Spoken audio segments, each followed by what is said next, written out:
안녕하세요. 네, 정신과 오늘 두 번째 시간 수업 진행하겠습니다. 네.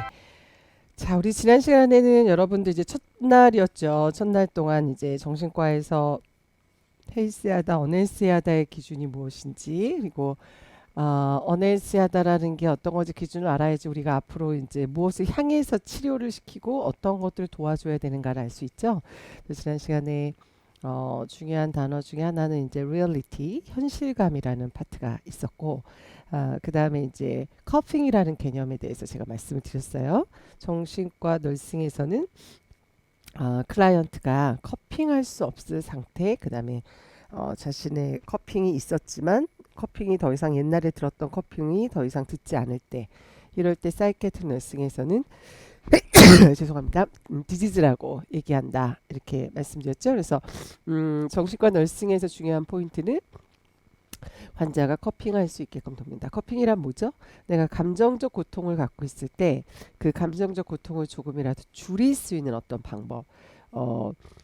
심리학이나 여러 가지 치료에서 가만히 보면 실제로 정말 중요한 건 생각보다 감정이에요. 이 감정이 가벼워질 수 있느냐, 감정이 정말 이렇게 스테이블하고 편해질 수 있느냐. 스테이블하고 편해진다면 생각 바꾸긴 되게 쉽습니다. 그러나 생각을 내가 바꿨음에도 불구하고 여전히 감정적으로 무겁고 뭔가 답답하다면 사실 그건 아직 그 생각이 바뀌었다라고 할 수 없는 거예요. 그래서 우리가 말하는 이모션, 감정을 어떻게 해결해 주는가 할 때 감정은 이모션, 에너지이기 때문에 발산했을 때 좀 사라지는 경우가 있어요. 그래서 커핑의 주요 시스템이 주로 발산이었죠. 이야기를 막 풀어낸다든가, 운다든가, 운동을 한다든가, 또는 요법 같은 거, 그림을 그린다든가, 글을 쓴다든가, 막 음악을 듣고 막 이렇게 음악도 어떻게 보면 헤르츠, 이렇게 파동이기 때문에 감정이라는 파동을 굉장히 해결해 주는 데 도움이 되는 게 이제 뮤직이죠. 음악. 그래서 뭔가 어떤 음악을 들으면 가사가 아니어도 가슴에 있는 뭔가가 이렇게 훅 치고 올라올 수도 있고, 그러면서 이렇게 울어버릴 수도 있고, 그러면서 뭔가 편안해질 수도 있어요. 그래서 발산한다. 이렇게 바깥으로 쓰이게 하는 게 건강한 커핑이라고 지난 시간에 말씀을 드렸습니다. 파괴적인 커핑도 있다고 그랬죠. 일시적으로는 내 감정적 고통을 해결해 줄 수 있지만 그것이 반복적으로 계속됐을 때 오히려 정신과적 문제를 일으키거나 힘들게 할 수 있는 대표적인 게 이제 알코올이 있었고, 그다음에 시기, 막 이렇게 스트레스풀하면 저도 어렸을 때 참 많이 그랬어요. 뭔가 되게 외롭다든가 심심하다든가 약간 이런 마음이 들면 그거를 못 견디고 막 이렇게 음식으로 채워 넣었어야 되죠. 그래서 계속 이렇게 입에다가 뭘 집어넣어야만 안정이 되고, 그래서 그 당시에는 입에다 집어넣고 하면서 뭔가 잠깐 만족되는 것 같고 감정적으로 풀린 것 같았지만, 시간이 지나서 보면 이게 또 막 살이 찌는 것 같고, 뭐 위장병이, 위가 막 답답하고, 이러니까 이 살찌고 위가 안 좋고 하는 게 더 스트레스가 돼서 일시적 커핑은 된 것 같지만 어, 장기적으로 꾸준히 하다 보니까 더 스트레스가 됐을 때 그거는 우리가 디스트럭티브 커핑이라고 해서 음, 문제가 된다라고 말씀을 드렸습니다. 그래서 지난 시간에 커핑 개념을 이해하는 게 중요하다고 말씀을 드렸고, 또 이제 마지막에 제가 커뮤니케이션 스킬에 대해서 얘기했죠. 테라피틱 커뮤니케이션 스킬을 쓴다. 정신과 간호사는. 그리고 이제 여러분들도 마찬가지입니다. 그 기본 간호학에서 배운 게 테라피틱 커뮤니케이션이죠. 환자를 대할 때 내 성향과 내 성격과 내가 가진 친구들을 대하고 가족을 대하던 방식으로 대하지 않는다. 물론 그렇게 대하지는 않겠지만 약간 그런 습이 나올 수가 있거든요. 그래서 우리가 클라이언트를 대할 때는 사실 치료적으로 그들의 감정과 그들의 생각에 포커싱해서 그것들을 그대로 표현해 내게끔 끌어주고, 표현한 다음에 충분히 지지해주고, 충분히 지지해줌으로써 그들이 커핑할 수 있게 돕는 의사소통법을 뭐라 그래요? 테라피틱 커뮤니케이션이다. 이렇게 지난 시간을 정리를 한번 해봤습니다. 네. 자, 그 다음에 오늘 사운더스 책 943페이지 잠깐 볼까요? 네. 943페이지 보면 지난 시간에는 테라피틱 커뮤니케이션을 봤는데, 자, 여기 다시 한번 리뷰를, 이거 중요한 파트라고 제가 얘기를 했어요. 시험 문제도 많이 나올 수 있다. 근데 아주 단순하게 기법은 여러 가지가 있지만 단순하게 생각을 하면 클라이언트가 자신의 감정, 생각을 이 간호사의 눈치를 보거나 간호사의 방해를 받지 않고 충분히 기꺼이 표출하고 드러낼 수 있게끔 우리가 반응하는 그렇게 환자가 얘기할 수 있게끔 반응하는 의사소통 기법을 치료적 의사소통이라고 얘기를 했어요. 자, 박스 65-1번에 보면 지난번 부교재에서 했지만 다시 한번 리뷰를 볼까요?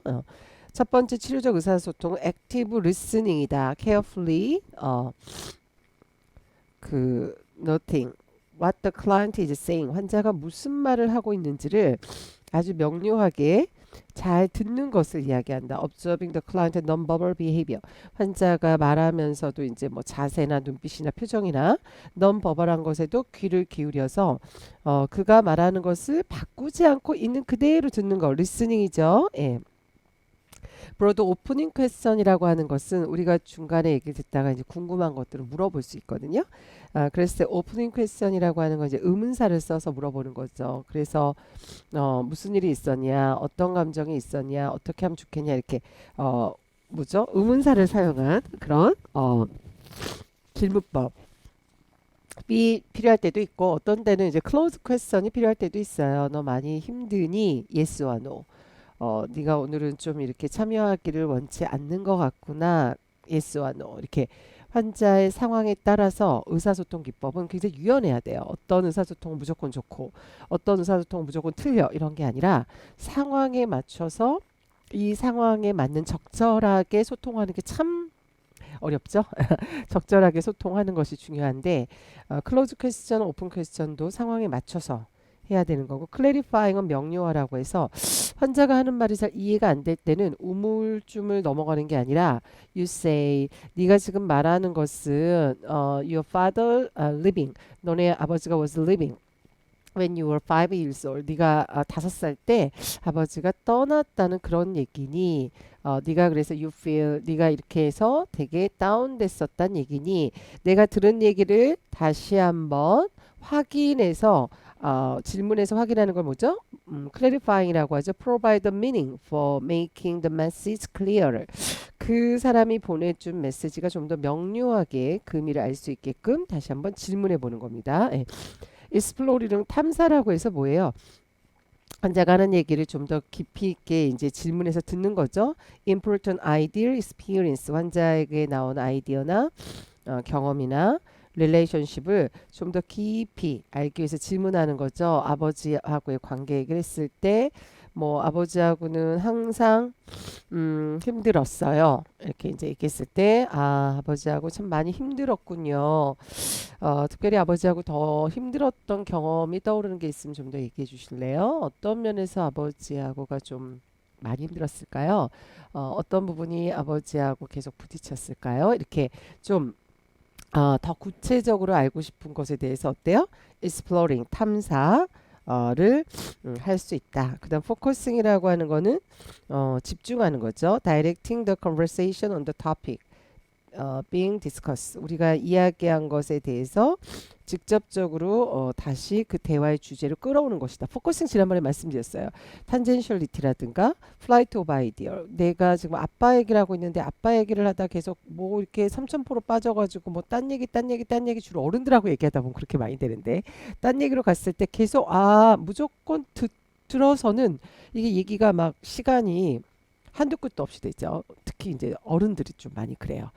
주제는 지금 약물이 얼마나 지금 나를 불편하게 하는지를 얘기하고 있는데 약물 얘기를 하다가 그 약물에 좋다는 뭐 나물이라든가 뭐 약물에 좋다고 하는 허브라든가 뭐 시장 가서 어떤 음식을 먹어봤더니 뭐 그 약물에 좋다는 이게 뭐 딴 얘기로 막 자꾸 가는 거죠. 약물의 부작용을 얘기하고 있는데 그러면 어머님이 되게 많이 이렇게 어, 그 몸에 좋은 음식들을 좀 알아보셨군요. 라고 이렇게 한번 공감을 해주면서 자연스럽게 그런데 이 약을 먹을 때 가장 힘든 부작용이 뭘까요? 그런데 이 약을 먹었을 때 몸에서 어떤 반응들이 가장 힘들까요? 이렇게 원래 우리가 하려고 했던 대화 주제를 이렇게 싹 자연스럽게 끌고 오는 거. 이게 포커싱이라고 말씀드렸고 인포메이션은 우리 병에 대한 정보, 약물 정보, 정확하게 정보를 줘야 된다고 말씀드렸습니다. 예.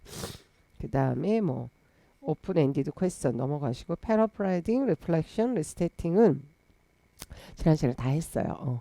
공감 요법에 들어가는 거죠. 공감 요법에 들어가기 때문에 상대가 한 말을 리세팅 그대로 언어를 돌려서 반복할 수도 있고 상대가 언어 속에서 보이진 않지만 그가 느꼈을 감정을 유추해서 좀 더 깊이 있게 참 많이 힘드셨군요. 참 많이 막연했을 것 같네요. 참 그런 자신에 대해서 너무 이렇게 뭔가 괴로움이 있으셨겠어요. 이렇게 감정을 알아차려서 공감해 주는 거 중요하고 때로는 silence, crying이라든가 이럴 때 침묵하면서 함께 있어 주는 것도 굉장히 의사소통이라고 말씀을 드렸습니다. summarizing은 이제 어, 오늘 상담이 끝났을 때, 오늘 대화한 게 끝났을 때, 어머님, 저희 오늘은 이 질환에 대해서, 우울증에 대해서 얘기 좀 했고, 이 약물이 어떤 효과가 있는지를 같이 오늘 얘기 나눴습니다. 어떠셨어요? 이렇게 오늘 우리가 무슨 얘기를 하는지